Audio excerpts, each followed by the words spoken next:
భారతీయ మూలాలు ఆఫ్రికాలో ఉన్నట్టు బ్రిటన్ శాస్త్రవేత్తలు వెల్లడించారు. 50,000 ఏళ్ల క్రితం ఆఫ్రికా, ఇరాన్, మధ్యాసియా నుంచి భారతీయులు వలస వచ్చారని జన్యు పరీక్షల ఆధారంగా హడ్డర్స్ ఫీల్డ్ విశ్వవిద్యాలయ పరిశోధకులు చెబుతున్నారు. బీఎంసీ ఎవల్యూషనరీ బయాలజీ పత్రికలో ప్రచురించిన వ్యాసంలో ఈ కీలక అంశాలు వెల్లడించారు. వేటాడుతూ ఆహారాన్ని పోగు చేస్తూ ఆఫ్రికా నుంచి కొందరు మంచు యుగం అంతరిస్తున్న కాలంలో మరికొందరు ఇరాన్ నుంచి భారత్ వచ్చినట్టు చెబుతున్నారు. మూడోసారి దాదాపు 5,000 ఏళ్ల క్రితం కొందరు మధ్యాసియా నుంచి భారత్కు తరలివచ్చారు. కాంస్య యుగ కాలంలో నల్ల సముద్రం, కాస్పియన్ సముద్రం మధ్యలోనూ కాకస్ ప్రాంతంలోని ఉత్తర భాగాన ఉన్న పచ్చిక మైదాన ప్రాంతాల్లోనే వారు వలసబాట పట్టారు. వీరినే తొలితరం ఇండో యూరోపియన్లుగా గుర్తిస్తున్నారు.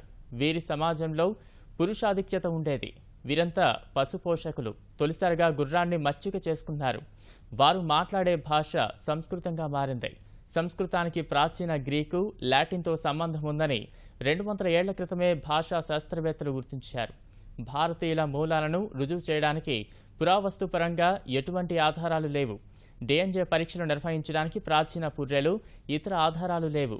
అందుకే భారత ఉపఖండంలో ప్రస్తుతం నివసిస్తున్న వారి జన్యువులు ఆధారంగా విశ్లేషణ జరిపారు.